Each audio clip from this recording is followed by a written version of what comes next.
we're above the Witches Cauldron waterfall, and these are relatively highly deformed, highly metamorphosed lower crustal rocks.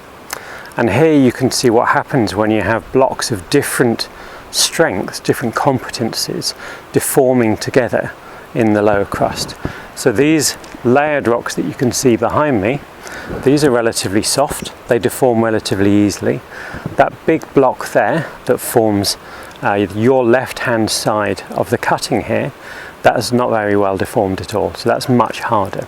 And you can see that the shear lines in this deformed rock come along and then they fold up around that competent block very, very clearly.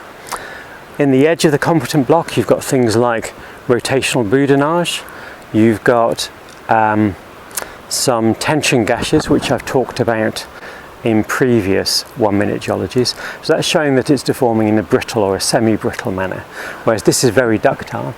And within the folding you can see a very clear granitic layer, that pink layer that sits above that, and up at the top there it's got a little fold like this, Z fold, and then as it comes down around here you get very complex folding in this region here, and there's a bit of a stress shadow here, so you don't see the stresses are this way.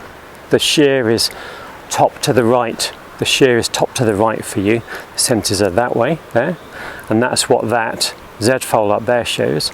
As you're down next to this competent block, you're in a bit of a stress shadow, so you don't see that stress. Everything has just been shortened as it's folded down and rotated that way. You get a shortening like that, so you get all those little complex folds there.